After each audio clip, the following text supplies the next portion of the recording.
हरे कृष्णा। द्विवेदी के सभी दर्शकों का मैं आज की वीडियो में स्वागत करती हूं और वे सभी लोग जो पहली बार हमारे चैनल से जुड़ रहे हैं। हम अपने चैनल पर वैदिक कल्चर, हिस्ट्री, लाइफस्टाइल एंड वैदिक साइंस से रिलेटेड वीडियोस अपलोड करते हैं जो स्क्रिप्चर पे बेस्ड होते हैं। आज का जो टॉपिक है ये मैं बचपन से प्रैक्टिस कर रही थी, लेकिन मुझे खुद को भी नहीं इस चीज़ की नॉलेज थी।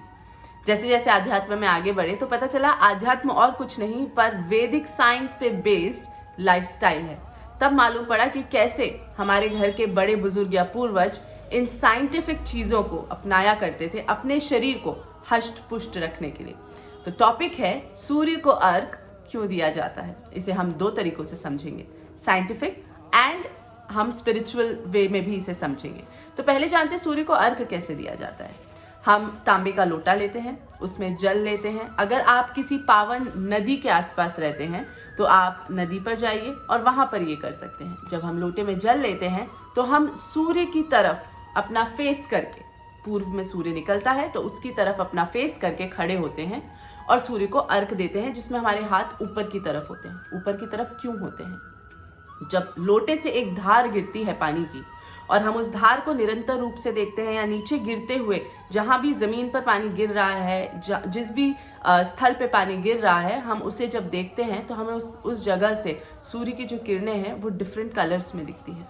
तो क्या आपने कभी सोचा है कि क्या लॉजिक है? उसके बाद उस जल को हम अपनी आंखों पे लगाते हैं और उस जगह के 3 परिक्रमा करते हैं। तो आइए जानते हैं इसके पीछे की साइंस के बारे में। आप सभी ने स्कूल में प्रिज्म के बारे में तो सुना ही होगा, आई एम श्योर, कि सूर्य से आने वाली किरण जो हमें आंखों के रूप में, जो आंखों का लेवल है उसमें हमें वो पारदर्शी या फिर चमकीली एक लकीर के भांति प्रतीत होती है। पर हमें ये सबको पता है कि उसमें सभी तरह के रंग विद्यमान होते हैं और जब हम उसे प्रिज्म की तरह से देखते हैं, प्रिज्म के थ्रू देखते हैं, तो हमें बाकी के रंग भी नजर आते हैं। तो क्यों बड़े बुजुर्ग इस प्रैक्टिस को करवाया करते थे? क्योंकि जब हम सूर्य को अर्घ देते हैं और वहां से जो प्रिज्म क्रिएट होता है पानी के थ्रू, उससे हमारे आंखों के रंगों में अगर असंतुलन है तो वो ठीक हो जाता है। ये हुआ पहला रीजन। आप सभी ने ये सुना होगा 100% अपने डॉक्टर से, vitamin D is necessary for your skin and body. मतलब आप में विटामिन डी की कमी के कारण कई सारे रोग होते हैं। जब बच्चा पैदा होता है तो बच्चे को पीलिया ना हो, इसके लिए बच्चे को धूप में सुलाया जाता है। क्यों? विटामिन डी की भरपूर मात्रा लेने के लिए, और सूर्य विटामिन डी का सबसे बड़ा स्रोत है। ये हो गया दूसरा रीजन। इसी के साथ कई सारे चर्म रोगों का जो ठीक होने का तरीका है या ठीक होने का रीजन है, वो भी सूर्य का विटामिन डी होता है। बहुत सारे जो डर्मेटोलॉजिस्ट हैं वो स्किन रिलेटेड जो आपको इश्यूज हैं, मतलब चर्म रोग विशेषज्ञ जो आपको स्किन रिलेटेड इश्यूज होते हैं, उसमें विटामिन डी की दवाइयाँ देते हैं। सोचिए अगर हम हर रोज सुबह की धूप ले जो कि 10 बजे से पहले की है, जो विटामिन डी हमें प्रदान करती, तो हमें ये सब दवाइयाँ खाने की ज़रूरत ही नहीं पड़ेगी। पर हमारे साथ क्या होता है कि हम सन में अपने आप को एक्सपोज नहीं करते हैं, लेकिन हम दवाइयाँ खाने के लिए तैयार हो जाते हैं। इसी के साथ साथ अगर हम सूर्य को अर्घ देते हैं तो हमारा मानसिक जो इम्बैलेंस है वो भी ठीक होता है, क्योंकि हम जब ऊपर से गिरती हुई एक धार को नीचे जाते हुए देखते हैं तो इससे कामनेस आती है बॉडी में, जो मनोचिकित्सक भी कहते हैं। तो ये सारे हो गए साइंटिफिक रीजंस। अब आते हैं धार्मिक रीजंस पे। सूर्य जो हमारे नवग्रहों में आते हैं वो एक भगवान है। वो पूरी पृथ्वी को, संपूर्ण पृथ्वी को प्रकाशमान करते हैं। ऐसा नहीं है कि सूर्य जब अस्त होता है तो सूर्य की डेथ हो जाती है और जब सूर्य उगता है तो सूर्य का बर्थडे मनता है। जी नहीं, सूर्य हमेशा विद्यमान है। अगर वो आज आपकी आंखों से ओझल हो गए हैं तो किसी और देश में अपना प्रकाश फैला रहे हैं, वो निरंतर कार्यरत हैं। सूर्य से पूरी पृथ्वी को ऊर्जा मिलती है, पौधे पनपते हैं, जीव अपना भोजन कर पाते हैं, हमारी जीवन शैली चल पाती है।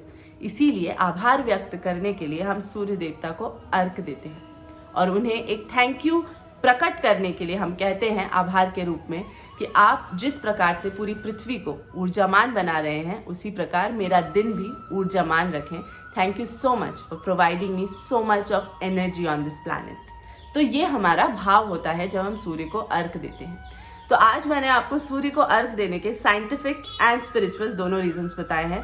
तो आज के बाद आप जब भी कभी ये सोचें कि हमारे बड़े बुजुर्ग किसी भी प्रैक्टिस को रूढ़िवादी तरीके से अपनाते थे और वो चला आ रहा है, तो उस प्रैक्टिस के पीछे का जो लॉजिक है उसे जानने की कोशिश कीजिए। जब आप लॉजिक को जानेंगे आपको पता चलेगा कि जो वैदिक साइंटिस्ट थे उन्हें ये पता था कि अगर वो साइंस समझाने चलेंगे तो शायद लोग इतने अच्छे से नहीं मानेंगे, लेकिन पहले धर्म प्रधान या जो हमारा बोल सकते शास्त्र प्रधान, धर्म एक गलत शब्द है, शास्त्र प्रधान पद्धतियां अपनाते थे लोग। उन्हें धार्मिक रूप से ये चीज बताना और इस चीज की वैल्यूज देना ज्यादा आसान होता था।